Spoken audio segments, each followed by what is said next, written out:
السلام عليكم ورحمة الله وبركاته. ازيكم عاملين ايه؟ فيديو النهاردة هنعمل مع بعضينا الاربع طواجن الامارات دول. 4 طواجن شوكولاتة هنعملهم ببضاية واحدة ومكونات موجودة في كل بيت. وديكي شايفة بقى ايه الكيكة وهي غرقانة في الشوكولاتة، ما اقولكيش على طعمها وهي بتدوب في البق. والمكونات سهلة وبسيطة، بس انت خليكي معايا لاخر الفيديو. احنا هنا هنجيب الخلاط بتاعنا، شفشق الخلاط هننزل فيه بكوباية لبن بحرارة الغرفة، وبنفس الكوباية كوباية زيت، وهننزل عليهم بكوباية سكر بنفس الكوباية، وهننزل كمان ب4 معالق كاكاو خام.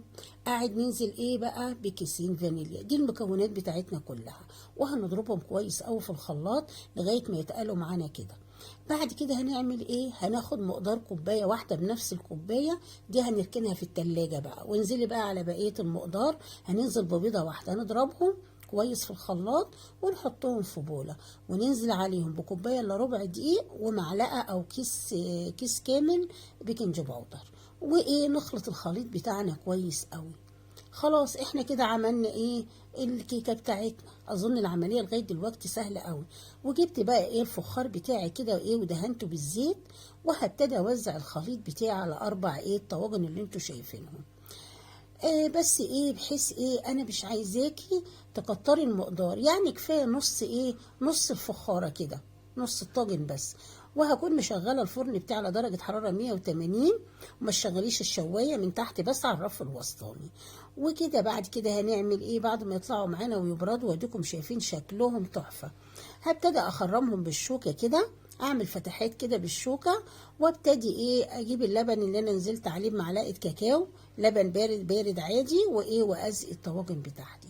وفاكرين بقى كوبايه الشوكولاته اللي احنا خدناها في البدايه، ابتدي احط الشوكولاته بتاعتي. ولو عندك شوكولاته شيبسي ماشي، شوكولاته مبشوره ماشي، اي حاجه عايزه تاكليه ساده كده ماشي.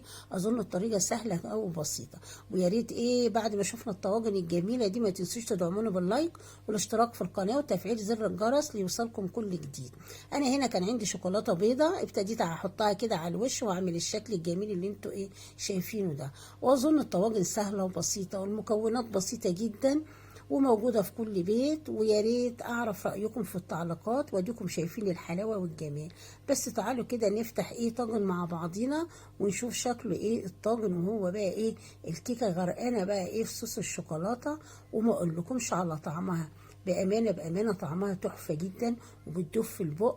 وانا متاكده ان انتوا هتعملوها على طول. وعلى فكره المكونات بسيطه جدا، وهقول لكم بالهنا والشفا، ومنتظر رايكم في التعليقات.